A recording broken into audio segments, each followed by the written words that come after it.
What's going on, guys? It's New York Prepper here, and I have a breaking news update for you guys. We have a weather alert. We have a heat wave coming into the country next week, which could keep 90s locked in the plains, the Midwest, and also the Northeast through mid-July.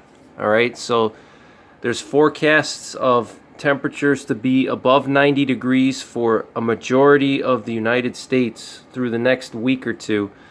And I've talked about in the beginning, when the virus was coming down, I talked about how we need to also consider weather events into our preps. And you know, in addition to the virus and the lockdowns and everything else, we also still have to deal with the weather.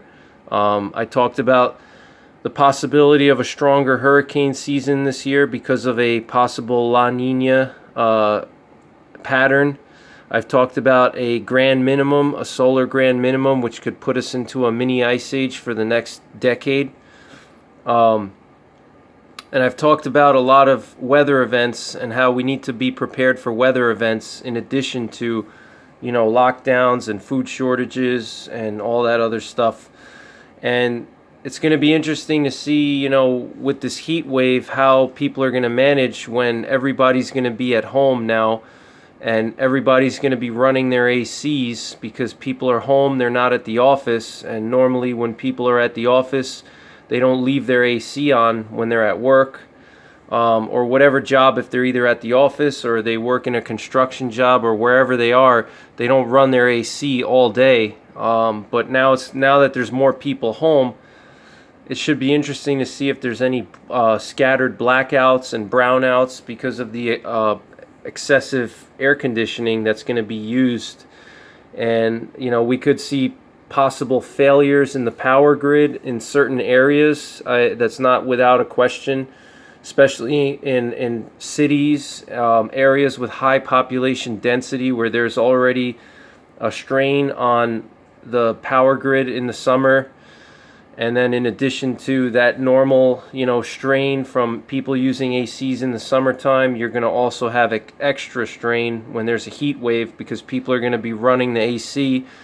And then on top of that, people are home because nobody's working and everybody's sitting at home, so they got to stay cool. So it's going to be interesting to see with the lockdowns and the pandemic, you know, how we handle this heat wave and whether we see scattered power outages. And sometimes these power outages could turn into long-term power outages if there's any damage done to the power grid, you know, from this extreme load that's going to be placed on power systems, you know, power distribution systems. It's going to put a huge load and a huge strain on that. And we could even see some short circuits and some damage to electrical equipment.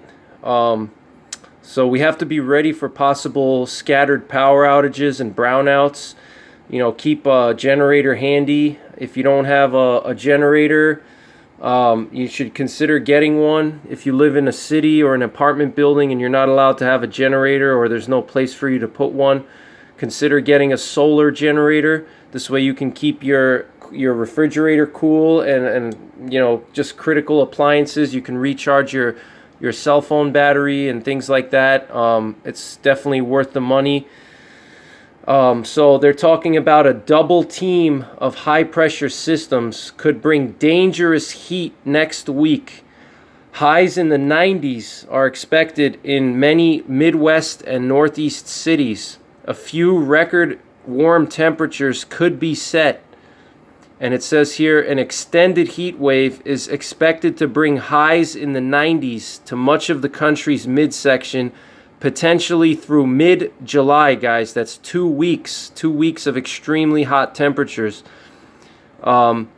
This heat wave won't necessarily bring the hottest temperatures, but it will be long-lasting, which can be just as dangerous.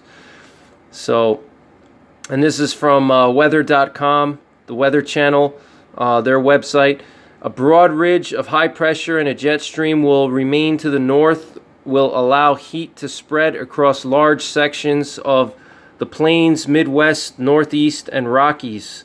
This pattern will be supported by 2 domes of high pressure, one over the east and a second stronger dome over the southwest, that will cause air to sink and warm over their respective regions.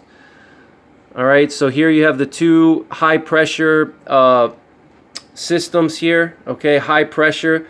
You can see the cold air is locked up to the north. All right, the high temperatures block the cold air up into Canada, and when that happens, the whole United States is open for heat waves, because there's no way that the cold air can get in with the high pressure systems. So it's not looking too good, guys. It says here the most abnormal heat will be focused around the Great Lakes through the first 10 days of the month, with the easternmost dome of the high pressure in control.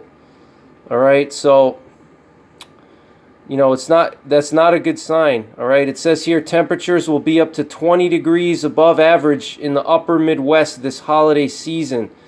The epicenter of the heat is expected to be over Michigan and portions of Canada's Manitoba and Ontario provinces, where highs will be well into the 80s to around 90 degrees in some spots. A spot or two in Manitoba or Ontario could climb to near 100 degrees. All right, so this is what's going on with the weather, guys. You know, you got to be ready. I told you guys to be ready for weather events in addition to lockdowns and the pandemic. Like I said, it's going to be interesting to see how this affects the power grid, because, you know, not only is it a heat wave that's affecting a large part of the country, okay, which would by itself already be a big threat to the power outage, because, you know, you have such a huge area of the country, the Midwest, the Northeast, the South, the Southwest, pretty much most of the country. You know, if you look at this map that I showed earlier with the high pressure here, you know, that's pretty much all of the United States, with the exception of the Pacific Northwest, okay? All the United States is going to be under high pressure and under a heat wave. All right, that's a 300 plus million people, okay? That's not good. That's going to put a strain on the power grid. And then on top of that, people are locked down. They're stuck inside. They're not working. They don't have a place to go to cool down. You know, so that means people are going to be running their ACs more than they normally would. And we're going to have to see if there's going to be any effect on the power grid from this, okay? So stay cool, guys. Do whatever you can to stay cool. You know, if you're outside, you know, limit your strenuous outdoor activities, you know, to the evening times. Don't go out in the middle of the day when it's hot and humid, especially in the sun. You know, the sun will rob you of your cooling capabilities because it dries up your sweat quicker and it makes you feel hotter. So stay out of the sun. You know, do any strenuous activities in the evening time. You know, hydrate. Hydration is important. Make sure you're getting your electrolytes too. Don't just drink a lot of water. Also drink like a sports drink, or have a fruit. Fruits have a lot of electrolytes in them. Or maybe like a juice. You know, juice has a lot of electrolytes as well. If you don't want to get artificial, you know, Gatorade or something like that, get yourself like a bottle of juice or something, and that'll replenish your electrolytes that you lose when you sweat. So, you know, postpone any strenuous activities, you know, until we clear this heat wave. The last thing you want to do is get heat exhaustion or heat stroke, you know, or, you know, whatever, and have to go to a hospital where there could be a lot of virus patients in the hospital, and you could catch the virus at the hospital, you know. So, you know, stay indoors, stay cool. You know, if you go outside, you know, limit your strenuous activity to the evening times, and, you know, don't go for runs. You know, I see people running in the middle of the daytime in the sun. That's the dumbest thing you can do when there's a heat wave.